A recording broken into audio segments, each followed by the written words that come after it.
Gusto ko po ng adobo, nanay pwede po ba?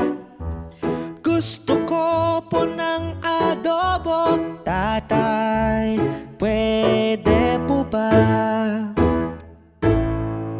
Teka, parang ako'y nagugutom. Nanay, tatay, gusto ko po ng adobo.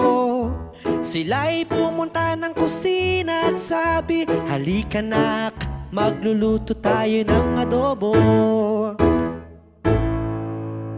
Gusto ko po ng adobo, nanay, pwede po ba?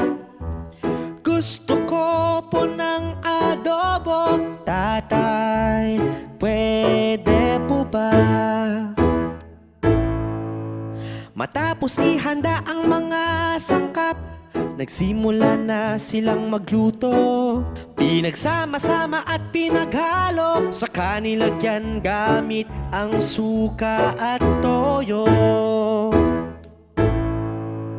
Gusto ko po ng adobo, nanay, pwede po ba?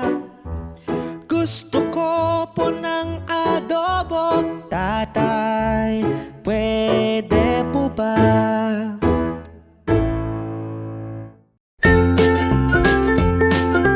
Mga bata, huwag kalimutan i-like ang video, mag-subscribe sa aming channel, at pindutin ang notification bell.